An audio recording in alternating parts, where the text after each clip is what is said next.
lines. Good evening, Judith. Always wonderful to talk to you. So the President has signed the funding bill, but he hasn't signed the commencement date. So surely that's holding everything up. Why has he not signed off on when this needs to kick in?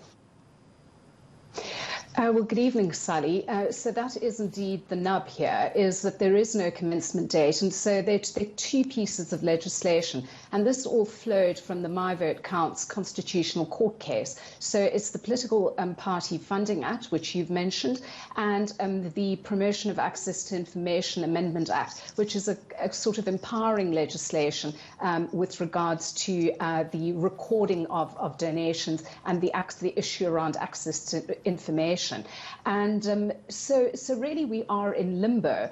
I don't know what the reason is. The only thing one can think of is that, South Africa is heading into a local government election next year, and perhaps it is so that political parties don't really have the appetite, and perhaps the President don't really have the appetite to see this see this bill commence. So it is problematic because, I've been talking about and advocating for this, the regulation of private funding to political parties for the better part of 20 years. And so finally we have a piece, which sort of dates one, but finally we have a piece of legislation, Sally, and here we are, and we don't have the commencement date. So after cumulative advocacy by many people within civil society, we really do need to see some action. And we see from what's coming out of the Zondo Commission all kinds of ways in which money has a toxic impact on the political process. Absolutely. And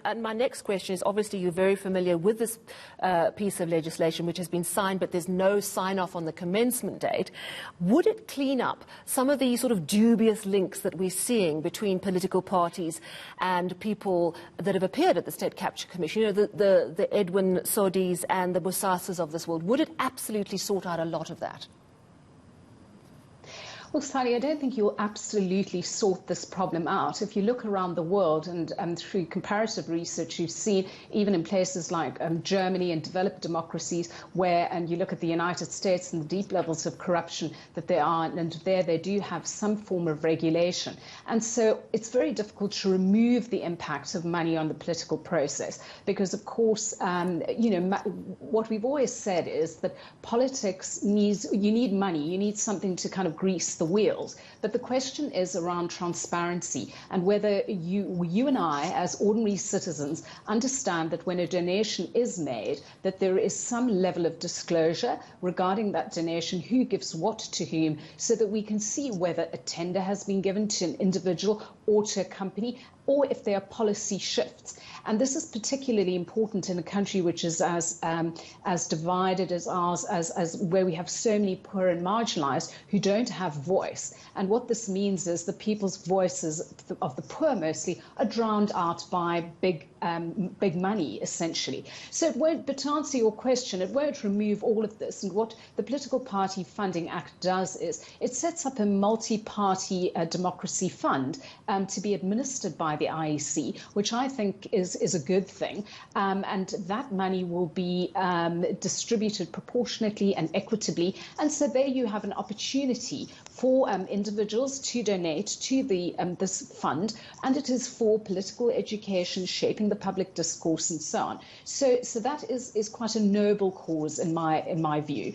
And then you have direct donations to political parties. What is interesting, Sally, is that there's a 100,000 rand threshold on when somebody has to disclose, and many of us in civil society has been saying is that is too high.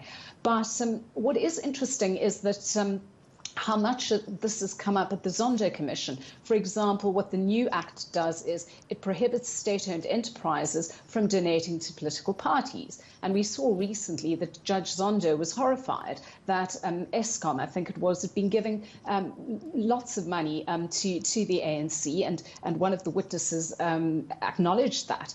And so it will do away with that, and there will be a level of transparency. And, sunlight is the best disinfectant, and getting into the habit of disclosing, I think, can only be good for us. Yeah, absolutely.